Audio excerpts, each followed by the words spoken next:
As I could please, my lord, before we continue with the examination of Brigadier Gininda, there are three preliminary issues that we want to deal with. The first issue, my lord, the state would have liked to call the dentist who examined accused number 3 as per Exhibit SE. The report has been handed up as Exhibit SE. We have established what the position of the defense is regarding that request. However, we were informed that the defense is going to object to the state calling the dentist. The defense intimated that it is their witness and that we may not call their witness. We informed the defense, my lord, that our position is that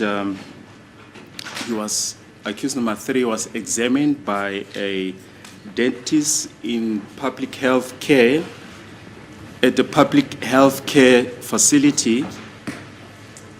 And we informed them that that is similar to the situation where an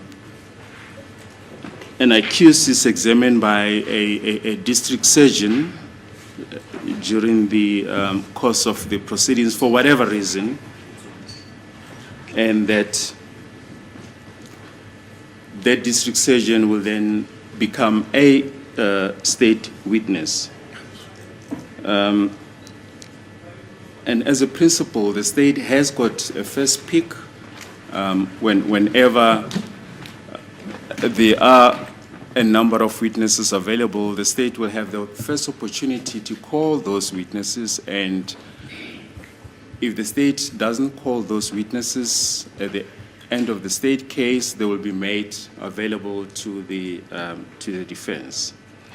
However, my lord, we inform my colleagues that we're not going to make an issue out of that. If the defense doesn't call the dentist, the state will then request that the court should call that witness, the dentist, in terms of Section 186. We will then leave the matter at that, my lord. We are not going to pursue it any further. Oh, surprise, surprise, surprise. The state has one up their sleeves. You see, I knew there was something when Umtobisi Gadlia Mngube Prince went to the dentist while we were still waiting for them to come back and tell us the cost of him going to the dentist is. Instead, the very next day that the court was back in sitting, what did we find out? No, he's already gone. What do you mean he's already gone? Okay, it wasn't really a moment of celebration for me. And now we find out why. And my spidey sense said, we went from he's got no money to pay to the state taking him to it's going to be difficult to arrange everything with correctional services to him having already gone. Just like that. He went literally in a blink of an eye. And we find out why. Everything, guys, is what did Gininda tell you? Prosecutorially led investigation. Baloyi knew what he was up to. And he knew he dangled that don't worry about the cost. Mnisi, we understand your client is incarcerated and won't be able to afford to pay for the dental visit. Ask the state, we will go ahead and take care of it. And then now, jiggy, 2 weeks later, the state wants to call the dentist. However, the defense is going to object to the state calling the defense, saying it's their witness. He was examined by a dentist in public health care. There, ladies and gentlemen, lies the golden tooth. Figuratively, right? The privilege of going to see a public healthcare worker has its consequences. And therefore, Baloyi continues to say not only is he a public healthcare dentist, but he also did that examination inside Parati, the public health system, using the public x-ray machine, public resources, public indondoni. Therefore, the state calls dibs on the dentist. technically the defense has no say in this, and he gives his long example. But then you know what I'm reminded of? I am reminded of the state-owned laptop and the state-paid employee, Dr. Sibanda, who refused to operate and tried to stall the cross-examination of Mabasa, which wasn't going so well for Team State. How quickly they forget. How quickly they forget that they are state employees. Yet when it's time to bully the defense, to let go of their hold on the dentist, they call it a state employee. Let me know your thoughts on that in the comment section down below. One thing about Baloyi, don't sleep, okay? Do not sleep on Baloyi. He always has something up his sleeve. He's been plotting. That whole time he let Banda go on and on, he was plotting. And this is the result. But I have to say, kudos to the defense for holding their ground.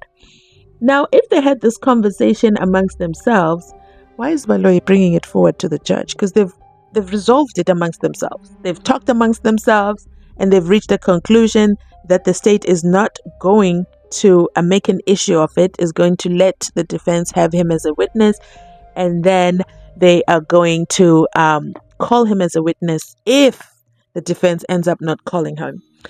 So why did you bring this up? Why did you bring this up? I want to also read this comment to you. It says, this case is both serious and dangerous. The dentist discovered that no gold tooth had been inserted, but he acted wisely to protect his own life by avoiding a direct and blunt response like simply saying no gold tooth. Instead, he added extra information to confuse the authorities and carefully recommended seeking a second opinion, an attempt to shield himself from Babulali. Oh my goodness. Now, let me go ahead and read that dental report one more time for the record. And let's see if he, I like this comment. That's why I'm reading it to you guys. But let's read that report again. The patient presented with discolored features on tooth, blah, blah, blah, blah, blah, blah, abrasion lesions presented on tooth, blah, blah, blah, blah, blah, blah, and teeth number 37 and 47 are absent. Tooth number 12 and 22 are slightly rotated but sound. Tooth 11 and 21 have mild toothbrush abrasion but are also sound. In conclusion, the right upper canine is questionable for abrasion or marginal preparation. However, no gold inlay is currently present in the mouth. Advise for second opinion. See, the doctor just doesn't want to come. He's not interested in the drama. He's trying to keep himself safe. Okay, let's continue listening on to the next thing on the table. The next preliminary issue that Baloyi has on the table, because you know he's got a grocery list he wants to get through. The second preliminary aspect that the state wants to deal with, my lord, it's a proposition that was put by our late colleague, Mr. Mngomezulu, to Colonel Mangena, the ballistic expert, on the 28th of August 2024.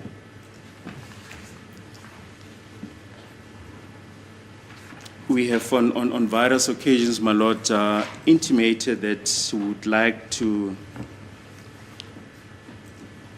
show the footage that deals with that aspect, as well as the hand up the affidavit of the witness from ENCA who deals with this aspect. We have conferred, my lord, with our colleagues regarding this aspect, and with a view to seeing if we can perhaps invoke the provisions of Section 213 of the Criminal Procedure Act to hand the footage by consent. However, my colleagues, and subject to confirmation by them, indicated that they are not going to consent to the admission of this affidavit. We therefore have to call this witness. The witness is not here today, my lord. We hope to secure his attendance in due course. We're in discussion with his legal representative. He was subpoenaed to attend court on the 17th of June, 2025. However, he was excused from attending court and being present, as at that time, my lord, we're still in negotiations with the defense. And since we could not reach consensus, we will have to call this witness, my lord.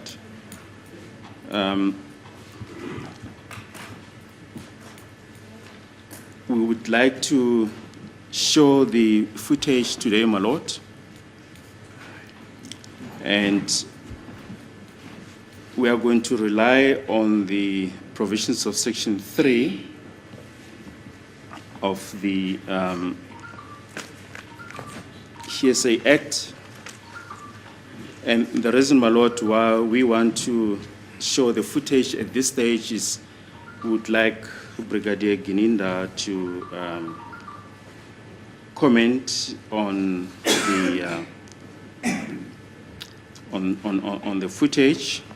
And may I just briefly refer then to Section 3 of the Law of Evidence Amendment Act 45 of 1988.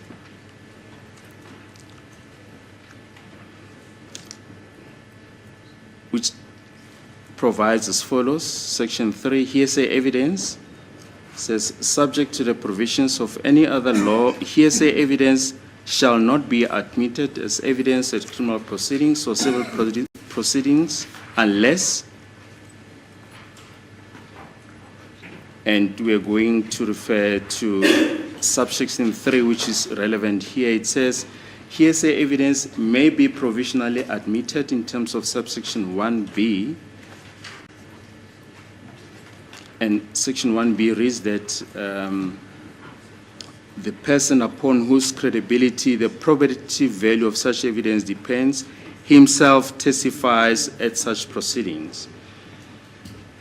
Now, subsection 3 reads that hearsay evidence may be provisionally admitted in terms of section 1B if the court is informed that the person upon whose credibility the probative value of such evidence depends himself testifies in such proceedings, provided that if such person does not later testify in such proceedings, the hearsay evidence shall be left out of account unless the hearsay evidence is admitted in terms of paragraph A.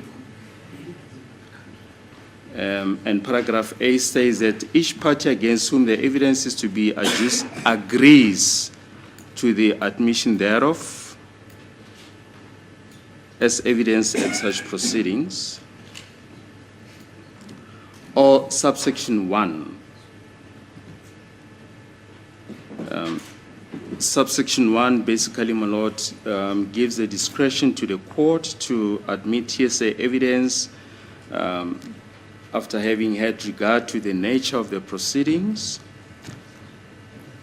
the nature of the evidence, the purpose for which the evidence is tendered,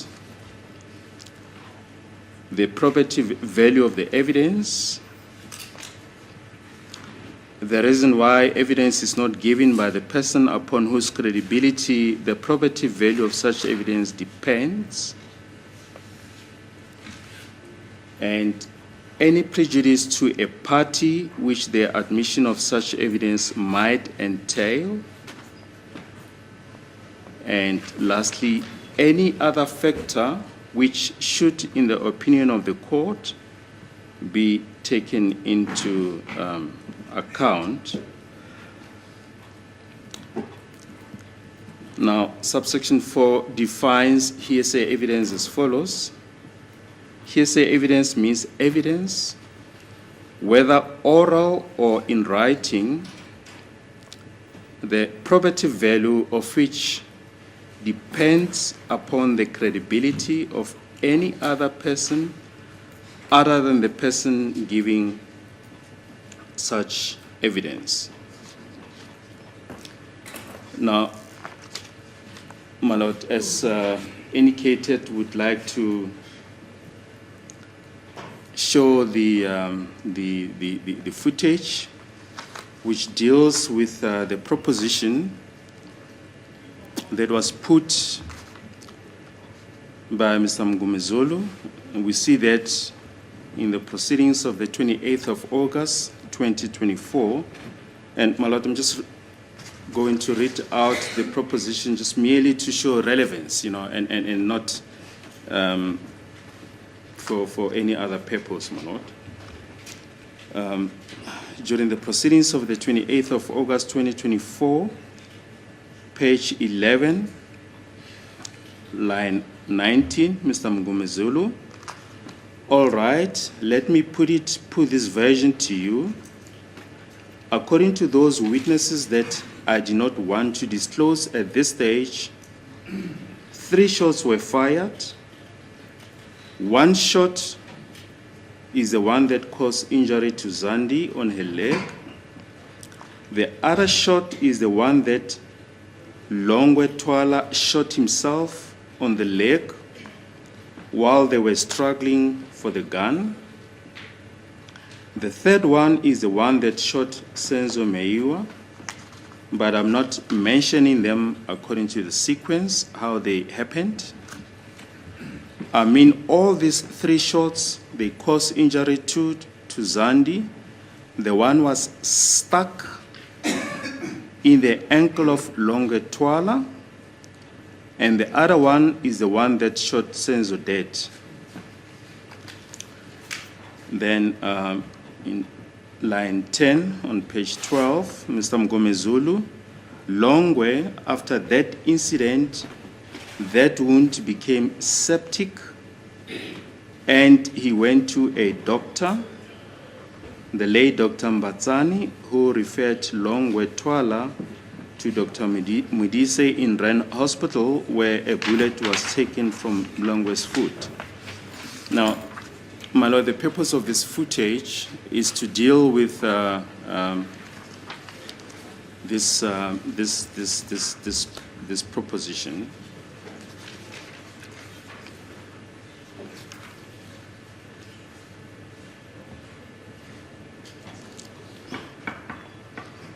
I will then, my lord, maybe just allow my colleagues to make submissions if they have any submissions to make in this regard. Oh, Mngomezulu, still causing a lot of drama inside the courtroom, even though he has been laid to rest. It's been about, I would say, 6 months, 6 months since the passing of the late advocate Mngomezulu, but he left a mark on the SENZO MEYIWA trial. And now we have Baloyi searching high and low, okay, to rebuttal the proposition by the late advocate Thulani Joshua Mngomezulu. And I also have additional sad news to add to that. Advocate Mngomezulu's mother has passed away and she will be laid to rest tomorrow. Just in case you are close to the family, you please do share your condolences with them. And with that said, I do remember, I remember that moment when Mngomezulu was in court and he told us about Dr. Mbatsane and Dr. Mudise. I remember that moment. I also remember that Brigadier Kininda went running to the Rand Hospital to find out the data, but he met some roadblocks. So, you see, they had the roadblocks. That's why they went to Plan B, which is ENCA. But ENCA, it looks like ENCA is not really jumping up and down for the opportunity to come to court, even though they're always in court. It looks like they really legaled up and they're just giving Advocate Baloyi a tough time with this one. So he wants to show the footage. Obviously, he wants to show Longwe Twala walking without any pain. We've covered that in previous videos, but I remember that moment when Mngomezulu dropped that bombshell. My goodness, it was so explosive. It was so explosive that I still remember the video. I'm going to link it up here. You just have to hear it. I know Baloyi read out what Mngomezulu said, but you just got to hear how Mngomezulu said it, with his charisma, with his voice, and without missing a beat, without fear or favor. He left it on the record, and here now we see that what he left on the record, they're still dealing with it today, and I'm here for it. I absolutely love it. So here's the thing. So Baloyi is kind of begging my lord to agree to this footage playing. Okay, they're going to play the footage, and then Gininda's going to comment on it. Doesn't that sound familiar? That sounds like One Dab. No? Oh, that's us, the YouTubers. They're literally doing commentary of a video in the court because ENCA is playing hardball. And they're telling my lord that, listen, my lord, we've got to invoke the hearsay Doni section 213, to hand in the footage by consent. But then in section 3 of the Hearsay Act, we have to allow Gininda to comment on it because we're struggling. Okay, ENCA is giving us a hard time and we need Gininda to comment on this. Okay, subsection 1 gives discretion to the court to accept hearsay evidence. So my lord, please accept the evidence, please. It's important to us. It's why is it important to the state to rebuttal what Advocate Mngomezulu said? Because Mngomezulu says it's Longwe. Okay, it's Longwe who did the powing, and the state will do anything for Longwe. Anything. We know that now. It is crystal clear. They will do anything. They will go to ENCA. They will go everywhere. They won't even call Longwe to come and say, no, that never happened. Here's my ankle. Check it out. Because guys, Longwe is very much alive. He's alive and kicking. Okay, so the subsection, it calls it the property value of the evidence, and I'm thinking, wow, evidence has value. So this is definitely interesting. So he's trying to sell this video to my lord to allow it to play, and also explaining why the evidence is not being given directly by ENCA. They're not interested. Okay, they don't want to come to the party. If you look in court right now, there's barely any reporters. We haven't even seen Griselda in weeks. She's gone with the wind. It's incredible. But so the footage does deal with the proposition that was put by Mngomezulu. But I'm curious to see this footage as well. But in true SENZO MEYIWA trial, we probably won't even get to do it. But anyway, so the defense has to respond to obviously what he's just said, and Mnisi'S up first. Here goes.